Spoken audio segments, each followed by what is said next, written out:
세상은 변해가고 소망은 힘을 잃어도 변함없이 붙드시는 그 구원의 손길. 폭풍이 몰려와도 두려움 물러가네. 우리 위해 싸우시는 그 손을 이 땅에 오직 주밖에 없네.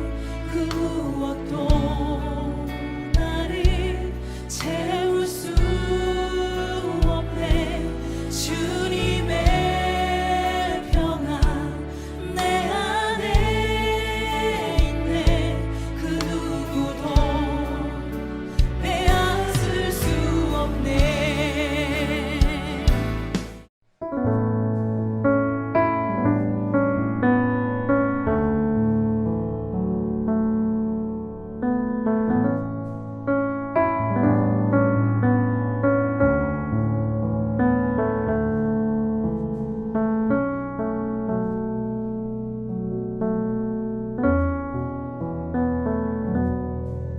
수일 후에 벨릭스가 그 아내 유대 여자 드루실라와 함께 와서 바울을 불러 그리스도 예수 믿는 도를 듣거늘 바울이 의와 절제와 장차 오는 심판을 강론하니 벨릭스가 두려워하여 대답하되 지금은 가라.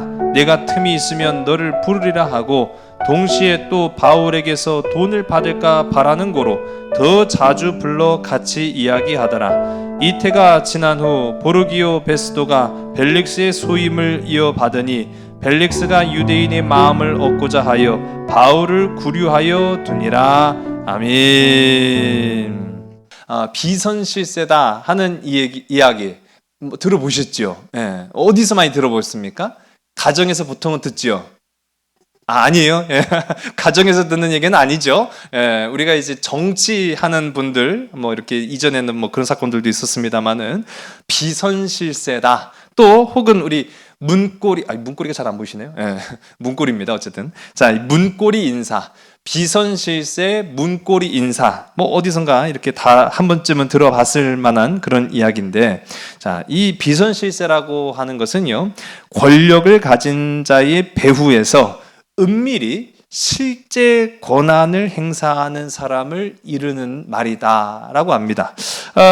정치권에서 어김없이 따라오는 그 골치 아픈 스캔들이 또 한편으로는 우리가 이제 비선실세다 하는 말로 많이 들어봤죠. 이건 참 우리가 해결해야 될, 어떻게 보면은 오늘 이제 제목의 말씀처럼 천한 습성입니다. 천한 습성. 이런 거는 좀 제발 좀 해결이 되었으면 하는 그런 제가 바람도 있어요.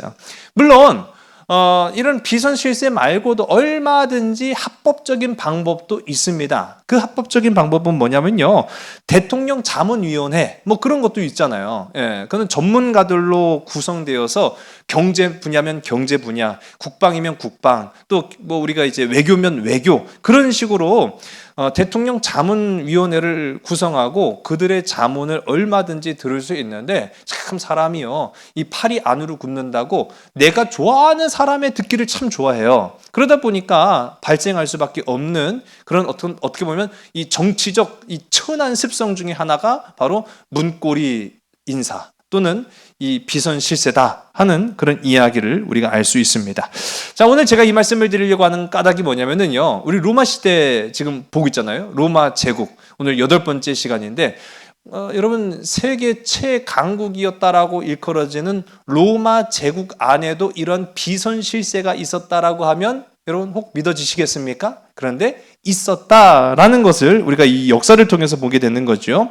자, 어찌해서 우리 자기의 의사와는 전혀 상관없이 로마 황제가 된 사람이었죠. 우리 지난 시간에 함께 살펴봤던 글라우디오. 자, 이 글라우디오가 나이 50세에 이 황제가 되었습니다. AD 41년 1월 25일에 이제 4대 로마 황제가 돼요. 근데 이 글라우디오, 우리 지난 시간에 지난주 말씀을 드려서 제가 간략하게만 말씀드리면은, 이 사람이 어려서는 병약했어요. 소아마비를 앓고 어디 외부 활동을 안 하다 보니까 병약해서 집에만 지내고 있었어요. 그러니까 집에만 지내다 보니까 바깥에 있는 사람들하고 교류한 것이 아니라 집안에 있는 사람들하고만 교류를 했어요. 그 집안에 있는 사람들하고 교류하고 집안에 있는 사람들하고 친해졌는데, 그 집안에 있는 사람들이 누구다? 바로 집안에 있는 노예들이었다. 그 노예들이었는데 어느 나라 출신이었다고 제가 말씀드렸죠? 그리스. 예, 맞아요. 그리스. 기억하시네요. 감사합니다. 예. 그리스 출신의 노예들하고 상당히 많이 친했어요. 그러다 보니까 이 로마 황제가 됐잖아요. 글라우디오가 로마 황제가 돼서 왕이 머무는 이 궁궐 있죠. 궁궐로 입성을 할 때 가장 친했던 자신의 이 노예였죠. 그리스 출신. 그리고 이제 그때는 이미 해방 노예였어요. 해방을 줬어요. 해방을 줬지만은 자기가 이제 고용을 해서 자기의 최측근으로 삼았죠. 최측근이었던 이 그리스 3인방을 왕실까지 데리고 갑니다. 이 사람들이 바로 아까 제가 말씀드렸던 왕의 뭐다? 비선실세였다라는 거죠. 나르키소스, 팔라스, 칼리스투스. 잘 모르시겠죠? 말씀을 드려도 아마 익숙하지 않은 그런 이름일 거예요. 바로 이 세 사람이 글라디오의 문고리 3인방이었고, 그리고 비선 실세입니다. 그래서 이 세 사람의 어떻게 보면은 노예 출신의 이 3인방이 그 로마, 이 엄청나고 광대한 이 로마 제국의 권력의 한 축을 담당했다라는 거죠. 굉장히 어떻게 보면은 충격적인 이야기이기도 해요. 특히 이 가운데 우리 가운데 있는 팔라스라는 이 그리스 해방 노예는요, 로마의 재무관으로 임명이 됩니다. 여러분, 재무관이라고 하는 것은요, 돈을 만지는 거거든요. 돈을 만지는. 세상에 돈만큼 큰 권력이 어디 있겠어요. 그런데 당시로서는 천하제일의 어떻게 보면은 세계 만국의 가장 으뜸이었던 로마 제국의 돈줄을 쥐고 있는 이 재무관의 자리는요, 그야말로 실세 중에 실세였겠죠.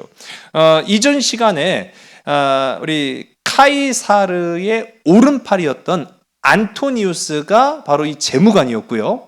우리 2대 황제였던 티베리우스가 황제가 되기 전에 맡았던 업무가 바로 재무관이었습니다. 이런 것처럼 어떻게 보면은 갑 중에 갑인 그 자리가 바로 이 재무관이라는 직책인데, 여기를 그리스 출신의 해방 노예가 했다라는 것은 엄청난 이제 권력을 가지고 있었다라는 것을 우리가 의미합니다. 자, 여하간에 이 황제가 왕이 되었고, 그 문고리 3인방이 황제 주변에서 황제의 눈이 되었고, 황제의 귀가 되었고, 황제의 입이 되었고, 황제의 손과 발이 되었습니다. 그러니까 이 사람들을 통하지 않고서는 어떤 일도 이루어지지 않았다라는 걸 우리가 알 수 있는 거예요.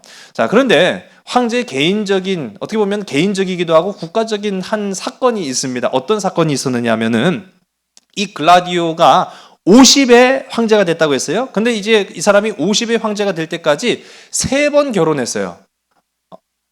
와, 하실 줄 알았더니 아유, 그걸 3번이나요. 그러게 이제 결혼을 3번 했고 이혼을 2번 했습니다. 그러면 지금 현재 부인이 있다는 얘기예요, 없다는 얘기예요? 그렇죠, 있다는 얘기죠. 3번 결혼했고 2번 이혼을 했으니까 현재 부인이 있다는 얘기예요. 근데 참 왜 그런지 모르겠어요. 제가 아무리 찾아봐도 역사에 그 기록이 나왔지 않습니다만은, 어쨌든 간에 이 3번째 자기 부인, 왕이 될 때 같이 왕궁에 들어갔던 이 3번째 부인하고 왕이 된 이후에 이혼을 합니다. 이제 3번째 이혼까지 했어요. 그러니까 이 글라우디오는 지금 싱글인 거예요. 왕이 혼자일 수도 있지. 그런데 그렇지 않아요. 어떻게 되겠습니까? 누구를 찾아야 될까요? 그렇죠, 왕비가 될 사람을 찾아야 되는 거예요. 그래서 이 나라에 어떻게 보면은 하나의 숙제가 생겼어요.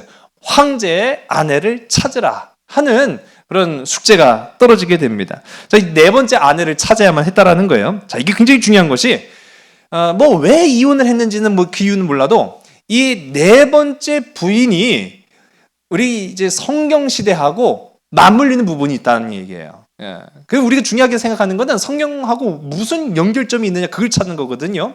왕 또는 왕의 자녀의 배우자를 선택하는 것을 여러분 뭐라고 부를까요? 로마 시대에도 간택이 있었군요. 맞아요. 간택 맞습니다. 예, 제가 맞는데 제가 그렇게 말씀을 드리는 거는 간택이라는 말은 조선시대 때 생겨난 이야기예요. 자, 이 조선시대로 한번 이야기를 한번 제가 돌려볼게요. 간택이라는 것은요, 일종의 왕비 오디션입니다. 왕비가 되기 위해서 전국 각지에 있는 홍기가 찬 이제 왕의 이 왕의 자녀들의 그 배우자를 찾는 오디션인 거죠. 그런데 이 간택이 처음부터 간택이었느냐? 아니에요. 이 간택이라는 제도 자체는 처음부터 없었는데 이 생겨나게 된 계기가 있습니다. 그 생겨나게 된 계기가 뭐냐면은 바로 부마 선택 사건이라는 사건 때문이에요. 이 부마 선택 사건이라는 이 사건이 뭐냐면은 우리 지난번 제가 별명은 칼방원이요. 이 조선시대 3대 임금이 되었던 종. 예. 자, 우리 태종 이방원. 예, 우리 지난 시간 살펴봤죠? 태종 이방원의 딸 정신옹주라는 이 공주가 있어요. 여러분, 제가 지금 정신옹주라고 했는데 이 공주와 옹주의 차이를 아세요? 공주는 정실 부인의 딸을 공주라고 부르고 후궁의 소생을 옹주라고 합니다.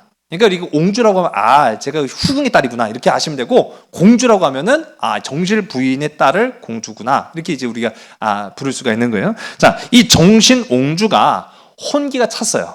그래서 사윗감을 물색을 하는데 이게 참 어렵단 말이에요. 어쨌든 간에 왕실의 이제 결혼이다 보니까 신중할 수밖에 없고 그래서 또 신중하게 이제 사윗감을 물색을 해야 되는데 그러다 보니까 한 사람을 이제 선택을 한 거예요. 사대부 중에 명문가인데 뭐 그렇다고 해서 굉장히 튀는 사람도 아니고 보세요. 옹주라고 했잖아요. 그러니까 후궁의 딸을 결혼시키다 보니까 너무 튀어도 안 돼요. 그러니까 어느 적당한 선에서 그래도 좀 윗물에서 노는 그런 사람으로 택하는데 이 사대부 중에 명문가였던 이속이라는 사람을 택합니다. 이 이속은요 오늘로 따지면은 춘천시장 정도 되는 직함을 가지고 있었던 거예요. 그러니까 강원도 지춘천군사의 아들을 이제 자신의 사윗감으로 이제 점찍어 놓은 거예요. 그래서 이제 친서를 보내요. 왕이 이제 친서를 보내요. 당신의 아들을 이제 사위로 삼기를 원하니 그리 알도록 해라. 이렇게 얘기를 했어요. 그러면은 뭐 우리로서는 당연히 왕의 명령이니까 예의할 것 같죠. 놀랍게도요. 이 미친놈이 거절을 해요. 싫은데요? 그렇게 한 거예요. 이게 실제로 우리나라 역사에 있었던 사건입니다. 자, 이 이속이라는 사람이요. 딱지를 놨어요. 이유인즉슨 이 정신옹주의 어머니가 정실왕후가 아니라 후궁이었다라는 겁니다. 근데 이 후궁도 그냥 후궁이 아니에요. 몸종 출신이었는데 제가 태종 이방원이 조금 그런 게 좀 이상한 부분이 있다고 했잖아요. 그러니까 막 아무나 야 너 나랑 같이 살래 그래가지고 하다 보니까 이 몸종을 이제 후궁으로 이제 삼은 거죠. 그러니 이 이속이라는 사람이 어떻게 제 여식을 몸종 출신의 딸에게 장가를 보내 실제로 이렇게 편지를 써요. 임금한테. 그러면서 싫습니다. 어찌 제 여식을 몸종의 딸에게 장가를 보냅니까? 공주면 몰라도 라는 말이에요. 이 말은 하지 말았어야지. 예. 지금 이 딸이 옹주잖아요. 안 그래도 그 출신으로의 그런 이 핸디캡이 있는데 공주면 몰라도 내가 옹주한 이제 그런 얘기를 한 거죠. 자, 여러분 이 답을 들었던 이방원. 자, 여러분 이분으로 말할 것 같으면 어떤 분이라고 했죠? 별명이 칼방원. 자기한테 거슬리는 말만 있었다면 칼을 빼드는 아주 그런 습성을 가지신 분이 이방원이라고 했는데 가만히 있을 리가 만무하죠. 자, 이속을 잡아드립니다. 죄목은 왕실기만죄. 이 왕실기만죄로 이속을 잡아들여서 곤장백대. 곤장백대면 사람 죽을 수도 있어요. 곤장백대를 때렸는데 분이 안 풀려. 그러니까 재산 몰수. 재산 몰수했는데도 뭐 내 마음이 영 잠을 못 이뤄요. 아, 이 자식이 어디 감히 나의 명령을 거부해? 그래가지고 뭐 곤장백대 재산 몰수했는데도 그래 속 후련하지 않으니까 관비로 좌천. 예. 여러분 그 노예예요. 노예. 관비도 노예의 하나입니다. 그런데 이 관비하고 그냥 한 개인 가정에 있는 개인 노예하고는 천지 차이입니다. 보통 관비는요, 우리가 뭐 이제 옛날 시라고 하면은 서산시청에 속해 있는 노예를 의미하는 거예요. 서산시청에 속해 있는 노예라는 말은요, 한 개인의 가정의 일만 하는 게 아니라 서산시에 해당하는 모든 일에 얘가 다 투입되는 거야. 얼마나 힘든 일이에요. 이게 보통 수명으로는 감당을 못해요. 그러니까 노비 생활하다가 일찍 죽는 게 관비였습니다. 그러니까 관비라고 하는 것은요, 진짜 죽여달라고 하는 말이 나올 정도로 굉장히 비참한 일이거든요. 그렇게까지 했는데도 이 이방원이 속이 후련치 않아요. 그러니까 야, 이 속에 감은 사돈의 8촌까지 동일한 형벌을 내려라. 8촌까지 동일한 형벌을 내려요. 재산 몰수, 곤장 100대, 그리고 관비. 그러니까 한마디로 말하면 한 가문을 그냥 몰락을 시켜버린 거예요. 그렇게 한 이후에 이 태종 이방원이 이렇게 사람이 잘못 봐가면서 지금 말을 해야죠. 그렇죠? 정신을 못 차리면 이렇게 돼요. 어쨌든 간에 이 태종 이방원이 이후에 다시는 이 같은 사고가 일어나지 않도록 재발 방지 차원에서 만든 제도가 바로 간택입니다. 간택.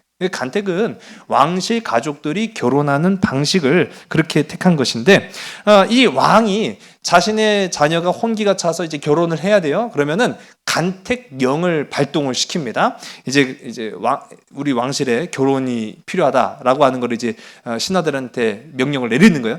간택령이 발동을 하게 되면 그와 동시에 금혼령이 전국 각지에 떨어져요. 그러니까 왕실의 결혼이 있을 것이니 모든 백성들은 지금부터 결혼 다 금지, 결혼을 못하는 거예요. 그런 금혼령을 내린 이후에 봉당령을 내립니다. 이 봉당령은 뭐냐면은 명문 귀족들 집안 자제들 중에 혼기가 찬 자녀의 출생연월 이름까지 신고를 하게 되는 거예요. 그러면은 그 중에서 택해가지고 이제 후보를 정하는 거죠.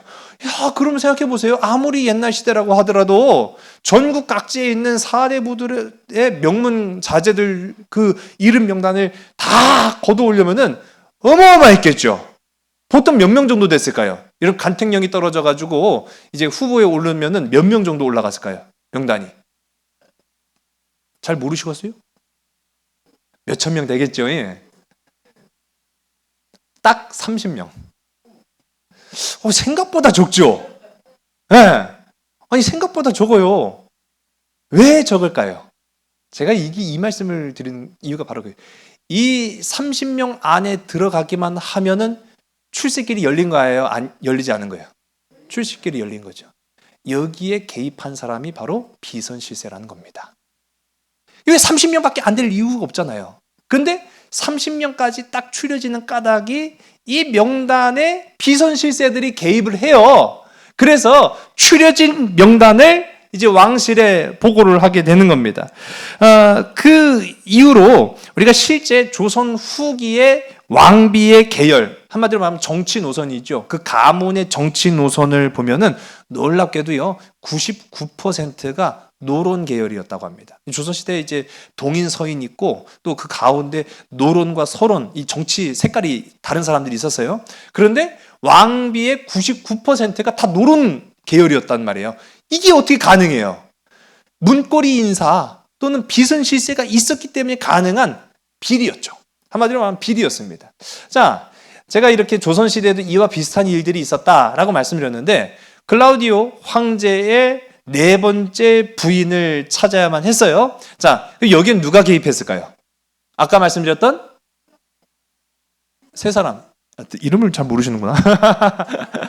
자, 나르키소스, 팔라스, 칼리스투스라는 이 그리스 출신의 해방노예 세 사람이 개입을 한다라는 거죠. 대단한 거 아닙니까? 이 사람의 입에서 나오는 이름을 통해서 완전히 한마디로 말하면 인생의 꽃이 필 수 있는 거예요. 자, 이 세 사람 문고리 3인방이 이 황제의 네 번째 부인 간택에 개입을 했는데 이 중에 아까 좀 갑 중에 갑이었다, 실세 중에 실세였다라고 했던 팔라스라는 이 사람이 추천한 인물이 있었어요. 이 추천한 인물이 바로 누구냐면은 우리 지난 이 글라우디오 이전에 칼리굴라의 동생입니다. 아그리피나. 이 아그리피나를 추천해요. 여러분, 칼리굴라는 글라우디오의 조카였습니다. 그 한마디로 말하면 글라우디오가 누구랑 지금 결혼하는 거예요? 자기 조카랑 결혼하는 거예요. 이게 말도 안 되는 얘기인데 제가 이전에 말씀드렸지만은 로마 시대 족보를 따지는 건요 우리의 상상을 초월하는 거예요. 우리 너무 뭐 깊이 들어가면은 우리가 머리가 아플 정도로 얘들은 왜 이렇게 그냥 뒤섞인 그런 족보를 가지고 있냐면은 피를 굉장히 이 혈통을 중요시 여겼기 때문에 가문끼리의 그 결혼이 굉장히 빈번하게 일어납니다. 여하튼 간에 글라우디오의 조카였던 이전 왕의 여동생인 아그리피나를 이 팔라스라는 이 그리스 해방 노예 출신인 이 비선 실세가 추천을 했고 마침내는 이 아그리피나가 글라우디오의 네 번째 부인이 됩니다. 그런데 이 아그리피나는 처녀가 아니었어요. 이미 결혼을 했었던 경험이 있었어요. 그리고 자식도 있어요. 그런데 이유가 뭐냐면은 남편이 죽었어요. 먼저 죽었어요. 그러니까 사별을 한 과부다 보니까 후보에 올라갈 수 있었는데 이 아그리피나의 아들이 뭐 당연한 것인지는 모르겠지만은 뭐 왕의 아들이 왕이 되는 건 당연하죠. 그런데 이 글라우디오한테는 이미 다른 부인에게서 난 자녀들이 있었어요. 있었음에도 불구하고 아그리피나의 아들이 왕이 됩니다. 그 이름이 우리가 너무나 잘 알고 있는 네로, 폭군으로 유명한 네로 황제입니다. 자, 이 아그리피나가 어쨌든 간에 간택이 됐어요. 간택이 돼서 왕궁으로 들어갑니다. 누구한테 고마워야 될까요? 누구한테 고마워야 될까요? 그렇죠. 자기를 추천해준 팔라스한테 고맙죠. 살해를 합니다. 어떤 식으로 살해를 했을까요? 이게 참 중요해요. 어떤 식으로 살해했느냐? 뭘 주면 좋아할까요? 돈. 근데 이 사람 이미 재무관이에요. 돈 겁나게 많아요. 뭘 줘야 기분 좋을까요? 나라를 줘요. 그건 너무 심한데. 뇌물, 뭐 나라, 뭐 권력 있는데, 아니 뭐 뭘 줘야 좋을래나. 자, 이 팔라스한테는 동생이 있습니다. 이 팔라스의 동생 누군지 모르시겠죠? 자, 이 팔라스의 동생을 유대 지방의 총독의 자리에 앉혀놓는 거예요. 그게 바로 오늘 우리가 함께 읽은 말씀에 나타나는 벨릭스 총독입니다. 로마식 이름으로는 펠릭스라고 하죠. 펠릭스, 그리고 오늘 우리가 읽은 말씀에는 벨릭스. 이 벨릭스 총독이 그 팔라스의 동생이었습니다. 그 일로 인해서 어떻게 보면은 광명을 얻은 거예요. 가문이 이제 핀 거지요. 그가 이제 11대 총독으로 임명이 돼요. 자, 유대 땅에는요, 총독 정치가 있었습니다. 왕이 정치하기도 했고, 헤롯 왕가가 있었죠. 근데 이제 글라우디오 시대에 이 이스라엘을 세 군데로 처음엔 나눠요. 그래서 두 군데는 헤롯 가문이 다스리게 했고 또 다른 한 군데는 총독이 다스립니다. 그러다가 또 중간에 바뀌어가지고 세 명의 헤롯 가문이 분봉 왕으로 이렇게 분할을 해서 다스리게 했고 나중에는 총독과 헤롯 가문 한 명만 그래서 두 개로 분할을 해서 양분해갖고 다스리게 합니다. 어쨌든 간에 총독 정치가 끊어졌다 이어졌다 하면서 계속 오는데 총 14명의 총독이 이 유대 땅을 거쳐가요. 우리 대표적으로 아는 총독 누가 있죠? 우리 잘 아는 총독 있잖아요. 예배 드릴 때마다 고백하는데? 본디오 빌라도 그렇죠. 본디오 빌라도도 이 유대 총독으로 있었습니다. 5대 총독이었어요. 본디오 빌라도가 5대 총독이었고 오늘 말씀에 나타나는 벨릭스 총독은 11대 총독입니다. 이 총독의 임기는 대략 몇 년 정도일까요? 제가 말씀드렸잖아요. 몰라도 한번 찍어보세요. 재밌어요. 예배에 참여하는 것이 재밌습니다. 뭐 4년, 5년, 뭐 6년, 10년, 굉장히 제가 그럼 14대까지 하면 140년 걸리는데. 자, 총독의 임기는 따로 정해져 있지 않아요. 그런데 따로 정해져 있지는 않지만은 이 정치적 이유로 바뀔 수도 있고 또는 개인의 이 경영 능력에 따라서 짧아질 수도 있고 길어질 수도 있습니다. 분명한 한 가지 사실은 이 총독을 거치기만 하면은 출세길이 보장된다는 거예요. 그게 굉장히 중요한 자리예요. 그러니까 한마디로 말하면 노예 출신이었던 이 벨릭스에게서는 정말로 그야말로 하늘에서 뚝 떨어진 복이죠. 네, 그렇습니다. 근데 이제 우리가 아까 대표적인 두 인물, 오늘 벨릭스하고 우리 본디오 빌라도 이렇게 두 사람 제가 말씀드렸잖아요. 본디오 빌라도는 그 몇 년 총독 생활을 했을까요? 그러게요. 자, 평균 임기를 말씀드리면은 총독의 평균 임기는 4년입니다. 한 3년에서 4년 정도. 본디오 빌라도는 몇 년 했을까요? 본디오 빌라도는 예수님 당시의 임기를 거쳤던 총독이죠. 본디오 빌라도가 10년을 해요. 네, 두 번째로 이제 제일 길게 한 사람이 11년을 했고요. 그 다음이 이제 본디오 빌라도인데 본디오 빌라도는 10년에서 굉장히 장기 집권을 했어요. 그럼에도 불구하고 그의 말로는 비참했습니다. 출세를 못했어요. 한마디로 말하면. 그렇게 출세가 보장된 이 총독의 자리를 거쳤음에도 불구하고 출세를 못했죠. 왜 그런지 아시죠? 우리가 잘 알죠. 그의 잘못된 선택 때문에 그랬다라는 걸 우리가 알고 있고, 자, 오늘 말씀에 나오는 이 벨릭스 평균 임기가 3, 4년이라고 말씀드렸어요. 그러면 이 벨릭스는 몇 년 총독 생활을 했을까요? 벨릭스는 14명의 총독들 중에 세 번째로 많이 했어요. 8년을 합니다. 8년. 굉장히 오래 한 거예요. 네, 굉장히 오래 했는데, 자, 그럼 이 사람의 이제 말년이 어떻게 됐는지를 우리가 좀 살펴보려고 해요. 자, 이 벨릭스는 형과 마찬가지로 그리스 해방 노예 출신입니다. 이 벨릭스라는 사람의 이름의 뜻, 이 벨릭스는요, 행운이란 뜻이에요. 예, 그야말로 그 이름처럼 진짜 행운아였죠.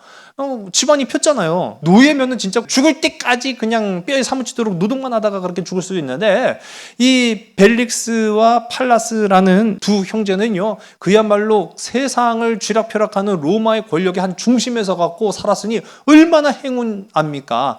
그때 당시로 따지면은요, 사시 행시 다 제끼고 3급 공무원 되는 거예요. 한마디로 한 번에. 이거 굉장한 거, 뭐 우러러볼 정도가 아니라 이건 진짜 그야말로 저 사람 걸어다니는 기적이에요, 기적.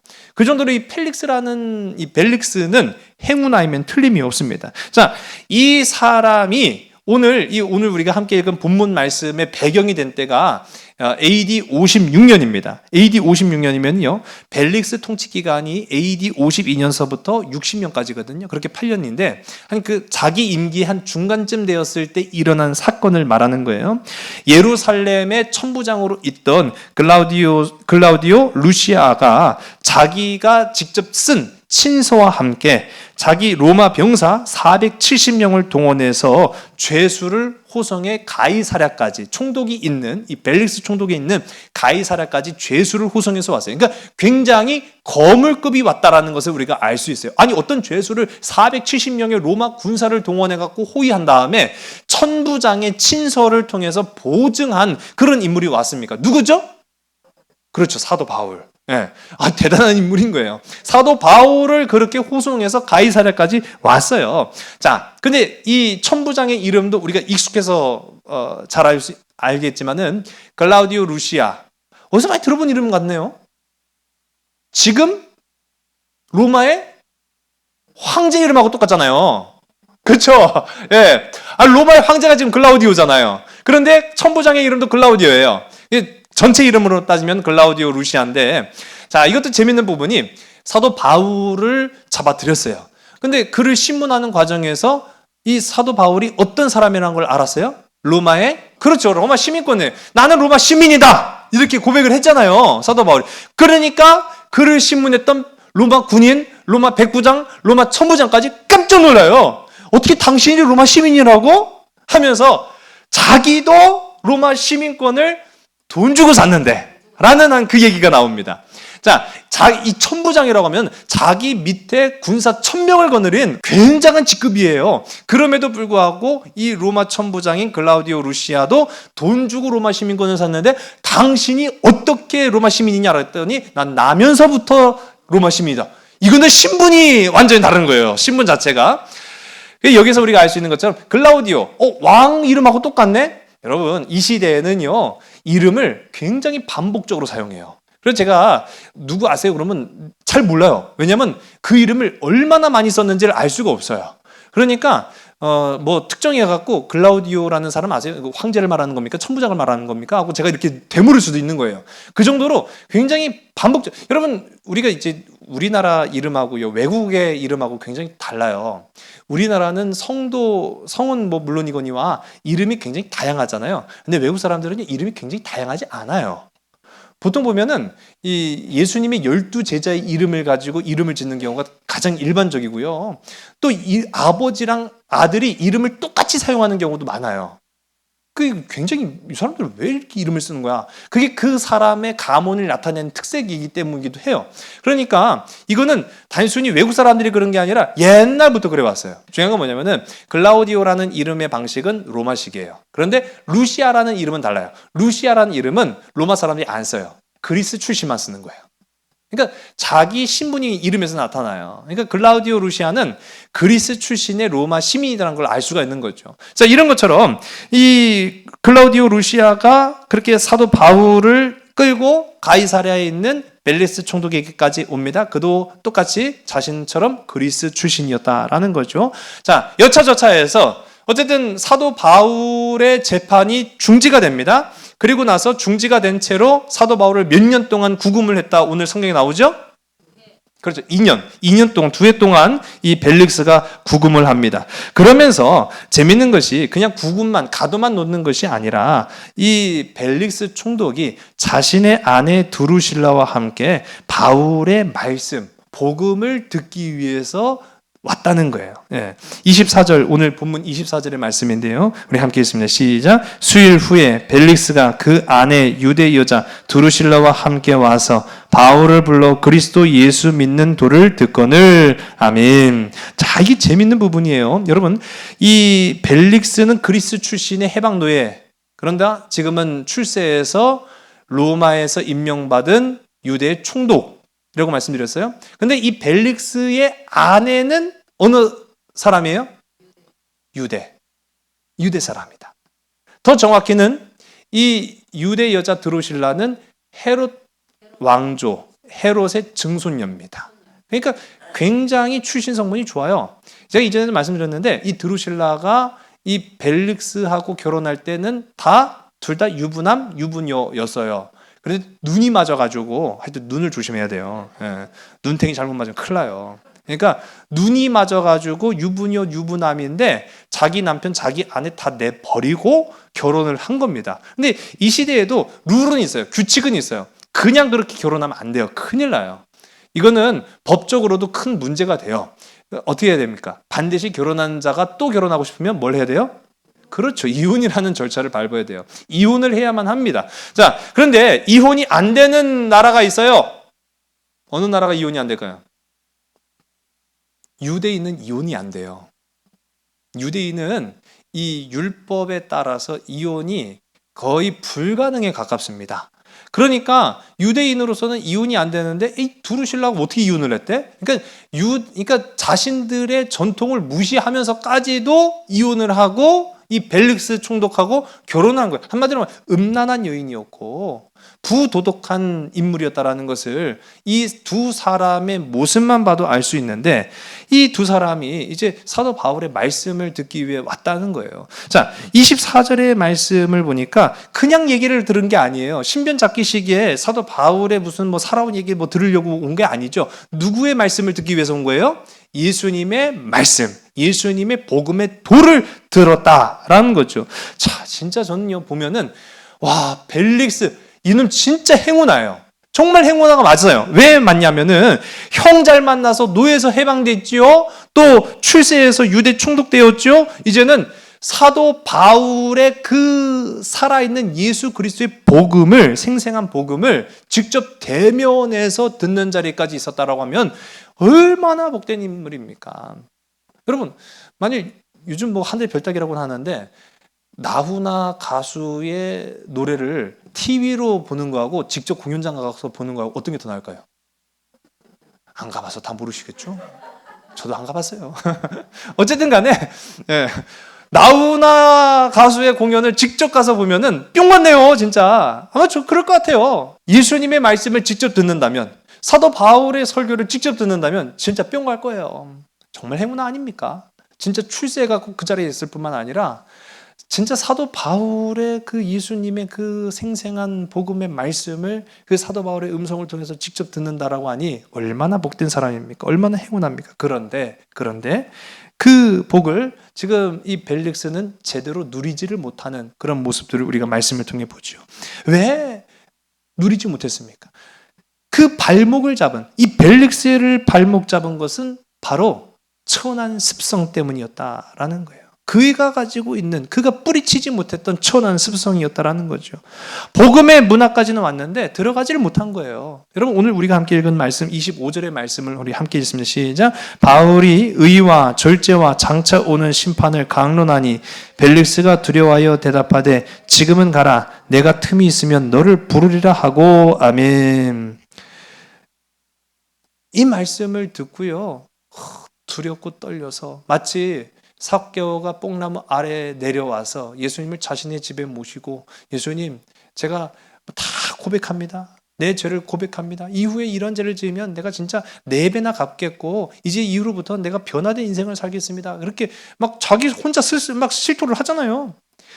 주님 앞에서 이렇게 되어야 그게 정상인 거예요. 눈물 콧물 다 흘리면서 회개하고 전부여 의지 없어서 손 들고 옴니 다 해야 정상인 거예요. 벨릭스 그렇게 해야 했어요. 자기가 진짜 천한 노예 출신임에도 불구하고 이렇게 행운의 삶을, 복된 삶을 살았는데 그 가운데 정점을 찍은 사건이 바로 복음을 직접 들은 거잖아요. 물론 예수님을 통해서 들은 건 아니지만 정말로 그 능력의 말씀의 종 사도 바울을 통해서 직접 들었잖아요. 그럼 그 복음 앞에 들어갔으면 복음의 문을 열고 들어갔어야죠. 그런데 그 말씀 앞에 두려움과 떨림으로 마음의 문을 콱 닫아버렸어요. 그리고 돌아가라. 내가 다음에 너를 부르마 하고 돌려보냅니다. 그리고 노골적으로 이 사람이 아주 천성적으로 버리지 못했던 천한 습성을 나타내기 시작해요. 26절의 말씀을 우리 봅니다. 시작. 동시에 또 바울에게서 돈을 받을까 바라는 거로 더 자주 불러 같이 이야기하더라. 아멘. 참 이게 진짜, 아니 벨릭스 거지 새끼예요? 벨릭스는 거지 새끼가 아니에요. 아니 로마에 임명을 받아갖고 유대 총독까지 된 놈이 돈을 요구하고 있다라는 게 이게 말이 되는 겁니까? 이거는 이런 비리가 있을 수 없죠. 그런데 아주 노골적으로 그런 요구를 하고 있다라는 거죠. 이게 로마의 상식으로도 납득이 되는 것은 아니었어요. 뭐 비일비재했다라는 게 아닙니다. 로마의 역사가인 타케투스 코넬리우스가 이 시대에 살았던 역사가예요. 이 타케투스 코넬리우스가 그 책에 이렇게 고백합니다. 벨릭스라는 총독을 평가를 했어요. 이 벨릭스라는 사람은 뇌물을 요구하는데 어떻게 요구했다? 노골적으로 뇌물을 요구한 사람이었다. 오늘 말씀하고 딱 통하죠. 네, 사도 바울을 잡아들이고 그를 구금해 놓은 상태에서 2년 동안 뜯어먹은 인간이 벨릭스예요. 그런데 이 로마 역사가였던 타케투스도 고백하기를 이 벨릭스라는 사람은 아주 더러운 인간인데 뇌물을 노골적으로 요구를 했다. 또 이 타케투스가 고백하기를 무자비한 진압을 했던 사람으로 이제 벨릭스를 평가합니다. 이 유대 땅에 소요가 일어나요. 뭐 유대인들이요 아주 대단한 사람들이에요. 그러니까 한마디로 말하면 200년 동안 로마가 다스렸는데도 길들여지지 않는 습성을 가지고 있는 사람들이 또 유대인이기도 했습니다. 그런 가운데 시위가 일어나요. 그러나 유대인들의 시위는요 결코 폭력적이진 않았어요. 이전까지만 하더라도 폭력적이진 않았는데 이것을 무자비하게 진압한 사람이 바로 이 벨릭스였습니다. 벨릭스가 무려 이 시위를 진압하기 위해서 죽인 사람만 400명이 넘었다라는 기록이 있어요. 이거는 아무리 로마의 권력을 등에 힘입어서 온 사람이라도 함부로 이렇게 해서는 안 되거든요. 그래서 400명을 무참히 살해하는 그런 행동을 보였고, 또 부정부패, 어떤 부정부패를 저질렀냐면은 이 사도 바울처럼 죄수를 잡아들여요. 근데 죄수를 잡아들였는데 그 중에 일부는 풀어줍니다. 왜 풀어줬을까요? 그렇죠. 돈을 받았기 때문에 풀어주는 거예요. 야, 이거 진짜, 이건 정말, 이건 너무한 거 아니에요? 돈을 받았기 때문에 풀어줬는데 그 죄목은 아주 화려합니다. 강도에서부터 살인자에 이르기까지 돈만 받았다 하면 풀어주는 거예요. 그러니 이 벨릭스라는 사람의 악명은 자자했다라는 것을 우리가 알 수 있죠. 또 거기에 한 가지 덧붙여갖고 청부 살인에 개입을 합니다. 유대인들의 어떻게 보면은 정신적 지도자라고 할 수 있는 대제사장이 있어요. 그때 당시에 요나단이라는 대제사장이 있는데 사실은 이 요나단 대제사장 때문에 이 사람이 유대 총독으로 올 수 있었던 겁니다. 뭐 물론 이 아그리피나가 살해를 하려고 했기도 하지만은 그때 당시에 딱 시기적으로 맞물려 갖고 대제사장이었던 요나단이 이 유대 땅에 새로운 총독을 요구를 해요. 그래서 새로운 총독을 요구하는 과정 속에서 우리가 벨릭스를 우리의 총독으로 우리가 받기를 원합니다라고 요청했던 사람이 요나단 대제사장이거든요. 근데 불러들이고 나서 보니까 자기하고 너무 안 맞아.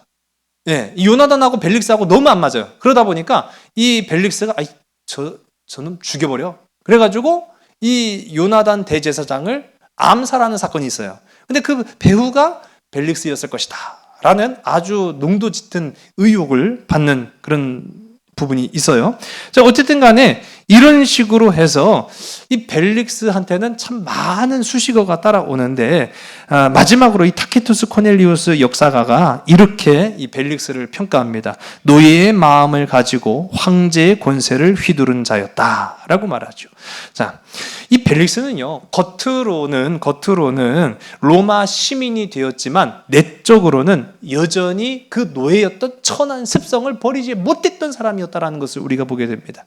8년 동안 로마에서 임명을 받아갖고 유대 충독을 했다고 했죠. 그런데 이 사람이 이와 같은 악행을 계속 반복하다 보니까 투서가 로마로 전달해지는 거예요. 자꾸 고발이 됩니다. 자꾸 고발이 되는 까닭에 뒷조사를 해보니까 상당 부분이 실제로 이루어진 사건이에요. 강제 소환이 돼요. 8년 만에 이 벨릭스를 강제 소환을 합니다. 어떻게 됐을까요? 유배를 가요. 자, 그 유배를 간 곳이 폼페이라는 곳으로 유배를 갑니다. 그리고 그 폼페이에서 이 화산이 터져서 그 폼페이 시내 전체가 완전히 멸망한 사건이 일어나죠. 그때 이 벨릭스 가족이 다 멸문하게 됩니다. 비참한 최후를 맞았다라는 것을 우리가 역사적으로도 우리가 살펴보게 돼요. 이제 우리가 천한 습성이라는 말씀을 가지고 벨릭스라는 총독의 이야기를 잠깐 나눠보았는데, 여러분 이 벨릭스만이 아니라는 것을 우리가 기억을 해야 됩니다. 우리에게도요 버리지 못한 천한 습성은 혹 없는가라는 생각을 해보게 됩니다. 여러분, 어떤 게 천한 습성일까요? 어떤 게 천한 습성? 시기하는 마음, 미움의 감정, 다툼, 분노, 질투, 이기심과 같은 것이 우리를 발목 잡는 천한 습성이라는 사실이에요. 우리가 외적으로는 그리스도인으로 스스로 여길지는 몰라도 여전히 우리 안에 이와 같은 천한 습성, 시기, 미움, 다툼, 이기심, 질투, 이런 것들에 사로잡혀 있으면요, 우리도 이 벨릭스와 크게 다르지 않다라는 사실이죠. 오늘 분명한 교훈을 얻게 됩니다. 오직 예수 그리스도께 사로잡힌 저와 여러분들에게를 주의 이름 간절히 소원합니다. 이전의 천한 습성에 얽매이지 마시고 이제 우리를 새롭게 하시는, 날 새롭게 하시는 하나님의 은혜에 사로잡힌 자가 되시기를 주의 이름 간절히 소원합니다. 그렇게 살아야 그 인생, 그 삶이요 빛나는 거예요. 오늘도 주님과 함께 복된 인생의 길을 걸어가는 이 벨릭스처럼 행운아, 세상적 행운아가 아니라 하나님의 진짜 복을 누리며 살아가는 우리 복된 저와 여러분, 우리 모두가 되기를 주의 이름 간절히 소원합니다. 기도하시겠습니다. 아버지 하나님, 하나님의 나라가 이 땅 가운데 임하기를 간절히 소원합니다. 하나님의 나라가 우리의 삶 가운데 임하기를 간절히 소원합니다. 우리가 예수 그리스도를 주로 시인하며 고백했음에도 불구하고 여전히 우리의 겉사람은 그리스도인인 척하지만 우리의 속사람은 시기에 얽매여서 미움에 사로잡혀서 다툼과 분노와 질투와 이기심에 매여 있어서 천한 습성으로 살아가고 있지는 않은가 회개하고 또 회개합니다. 아버지 하나님, 이제 오로지 주의 말씀의 은혜에 사로잡힌 자 되길 간절히 소원합니다. 오로지 십자가의 사랑의 메인자 되게 하여 주시옵소서. 세상을 향해서 예수님의 뜨거운 사랑과 복음의 의를 드러내며 살아가는 주의 복되고 아름다운 지체들, 믿음의 백성들이 다 되게 인도하여 주시옵소서. 모든 것을 주께 온전히 의탁하오며 참사랑 되시는 예수 그리스도의 이름으로 감사하며 간절히 기도드렸사옵나이다. 아멘. 이 땅에 오직 주밖에 없네. 그 무엇도 나를 채울 수 없네. 주님의 평안 내 안에 있네. 그 누구도 빼앗을 수 없네. 이 땅에 오직 주밖에 없네. 그 무엇도 나를 채울 수 없네. 주님의 평안 내 안에 있네. 그 누구도 빼앗을 수 없네. 이 땅에 오직 주밖에